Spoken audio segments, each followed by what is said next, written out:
Bonsoir, bienvenue au TVA Nouvelles de 19h. Mon nom est Pierre Bruno. Et moi, Sophie Thibault, et voici un aperçu des nouvelles du show.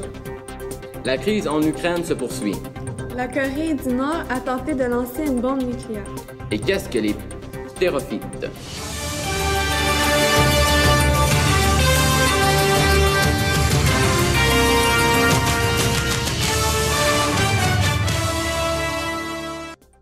Débutons tout de suite avec le sujet le plus important, les ptérophytes.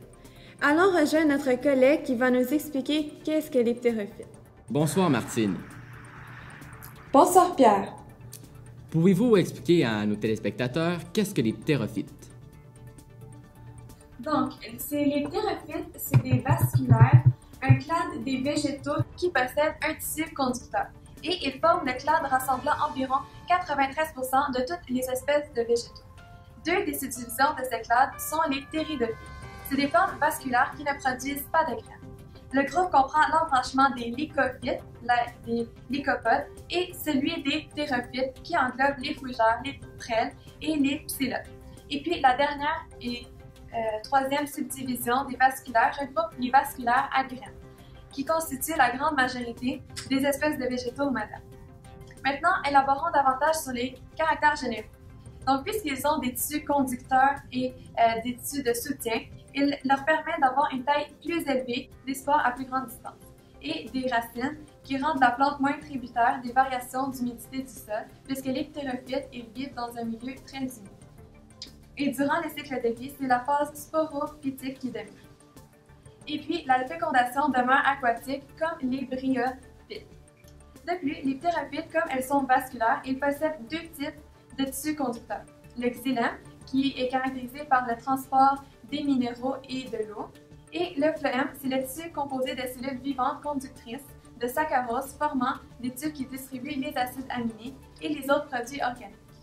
Aussi, leurs tiges devenues assez solides pour résister à l'affaissement sont capables de transporter l'eau et les minéraux loin au-dessus du sol.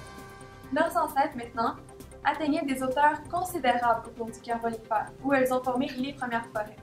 C'est grâce à l'apparition des tissus conducteurs, des racines et des feuilles que la vitesse de leur photosynthèse a ainsi augmenté, et de sorte que de plus grandes quantités de CO2 étaient retirées de l'atmosphère. Il est ainsi important de mentionner que les vasculaires sans graines des forêts du Carbonifère se sont ainsi transformés en charbon avec le temps. Martine Laplante, TVA, Gatineau, de retour à toi, Pierre et Céline. Merci Martine. Bienvenue Sophie. Pour terminer, allons aux États-Unis rejoindre notre spécialiste de la reproduction des plantes, Joey Flower. Bonsoir Joey. Pouvez-vous nous expliquer davantage sur la reproduction des fougères? Si nous débutons à l'extrême gauche, les sporanges libèrent des spores. La plupart des espèces de fougères produisent un seul type de spore, qui devient un gamétophyte photosyntétique bisexué et indépendant. Maintenant, si nous allons plus vers la droite, nous voyons que chaque gamétophyte forme des anthéridies et des archégones, qui produisent les spermatozoïdes et les osphères. Bien que ce schéma simplifié montre un spermatozoïde fécondant un osphère provenant d'un même gamétophyte, chez la plupart des espèces de fougères, les gamétophytes produisent les spermatozoïdes et les osphères à des moments différents. De façon générale, les spermatozoïdes d'un gamétophyte fécondent des osphères d'autres gamétophytes. Si nous continuons plus bas, nous pouvons apercevoir les spermatozoïdes qui utilisent leurs flagelles pour nager jusqu'aux osphères qui se trouvent dans l'archégone. L'archégone, pour attirer les spermatozoïdes, sécrète une substance qui les attire. Ainsi, la fécondation peut avoir lieu. Si nous nous déplaçons plus vers la droite, nous pouvons voir que le zygote en rose dans cette image se transforme en un nouveau sporophyte qui croît hors de l'archégone parental, donc hors du gamétophyte et devient indépendant de celui-ci. Ainsi, et avec le temps, les nouveaux sporophytes deviennent des sporophytes matures. Ceux-ci sont composés de sores. Les sores sont les points situés sous les frondes fertiles. Chaque amas de sores est un amas de sporanges, ce qui nous ramène à la case de départ. Joey Flower, Springfield.